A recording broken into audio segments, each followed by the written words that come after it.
한 주간의 과학계 이슈를 알기 쉽게 짚어드리는 과학계 이슈 브리핑 시간입니다. 유승민 리포터와 함께합니다. 안녕하세요. 안녕하세요.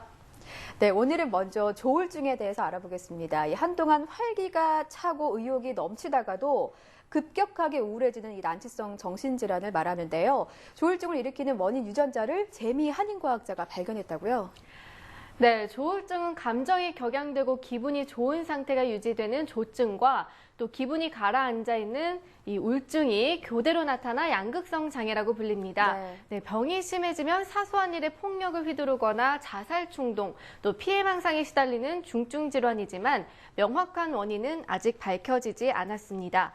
그런데 재미 한인 과학자가 포함된 미국 연구팀이 조울증을 일으키는 핵심 원인을 처음으로 찾아냈습니다. 이 쉔크3라는 유전자로 평상시 뇌신경세포의 연결 부위인 시냅스의 기능을 조절하는 역할을 합니다. 이 유전자가 손상되면 자폐증이나 정신분열증에 걸린다는 사실은 이미 규명됐습니다. 연구팀은 이와 반대로 쉔크3 유전자가 강화되는 경우에 주목했습니다. 쉔크3 유전자만 과다 발현시킨 생쥐를 만들었더니 몸을 발작적으로 움직이는 등 조증 증세를 보였습니다. 이 조증은 조울증 여부를 판단하는 기준입니다. 임상실험 등 후속 연구가 필요하지만 쉔크3의 조절에 관여하는 물질을 찾아내면 조울증 치료와 예방이 가능한 치료제 개발이 가능할 것으로 연구팀은 기대하고 있습니다.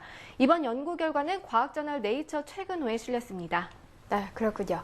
자, 지난 2월 러시아 상공에서 공중 폭발한 소행성의 비밀이 밝혀졌습니다. 연구진에 우리나라 과학자도 있었다고 하죠. 어떤 내용인가요? 네, 극지연구소 이종익 책임연구원 등 이 9개국 57명의 과학자가 참여한 국제공동연구진 조사 결과 이 러시아에 떨어진 소행성은 화성과 목성 사이 소행성대에 있던 천체에서 120만 년 전에 분리돼 태양계를 떠돌다가 지구로 떨어진 것으로 드러났습니다. 국제연구팀은 다양한 각도에서 촬영한 소행성 영상들을 정밀 분석한 결과 소행성이 떨어지는 속도가 예상보다 빠른 초속 19km에 달했으며 고도 29.7km에서 폭발했다고 밝혔습니다. 특히 이종익 박사는 산소동 위원소 분석기를 이용해 소행성이 철과 금속 함량이 적은 콘드라이트임을 규명했습니다.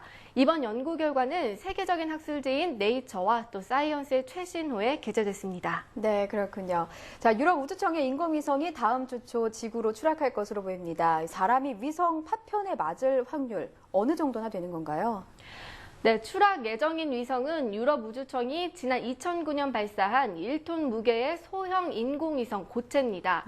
네, 지구 중력장을 관측하는 임무를 수행했는데 2011년 동일본 대지진의 음파를 우주에서 잡아내기도 했습니다.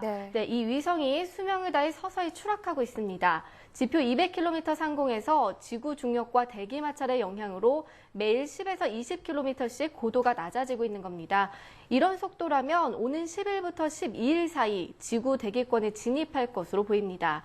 유럽 우주청은 위성이 대기권에서 대부분 타버리겠지만 남은 20-30개 정도의 조각이 지표면에 떨어질 것으로 예상했습니다.